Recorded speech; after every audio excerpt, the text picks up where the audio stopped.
আরে আমার গামছাটা কোথায়? আমাকে স্নান করতে হবে। স্নান করার জন্য তো গামছা লাগে না, জল আর সাবান লাগে। গামছা তো গা মোছার জন্য লাগে। জ্ঞান দেওয়ার জন্য ধন্যবাদ। এখন দয়া করে বলো গামছাটা কোথায়, জলদি জবাব দাও। একটা কথা বলো, গামছা দেবো নাকি জবাব দেব? গামছা দাও। তাহলে জবাব কে দেবে?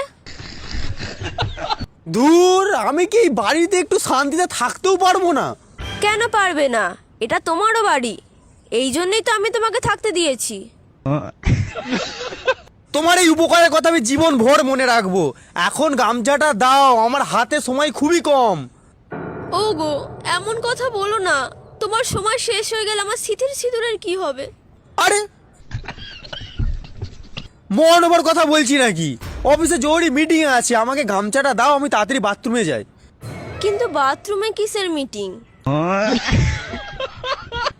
মিটিং অফিসে, বাথরুমে নয়। তোমায় মিটিং নিয়ে চিন্তা করতে হবে না।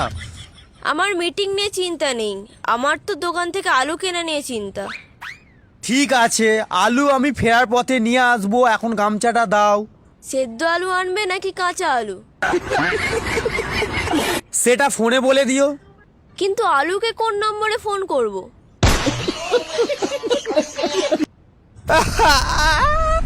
আরে আমাকে ফোন করবে। তুমি তো আমার সামনেই আছো, তবে ফোন কেন করব? ওফ, আমার মাথার ফিউজ উড়ে যাচ্ছে। কই কোনো লোডশেডিং বা ধোঁয়া তো দেখতে পাচ্ছি না। আরে আমার দম বেরিয়ে যাচ্ছে তিথি। আরে দম বেরিয়ে গেলে রাতে আলুর দম রান্না হবে কি করে? কি আমার দম বেরিয়ে যাচ্ছে। যা বাবা, এ অজ্ঞান হয়ে গেল কেন? কি গো, তুমি বেঁচে আছো তো?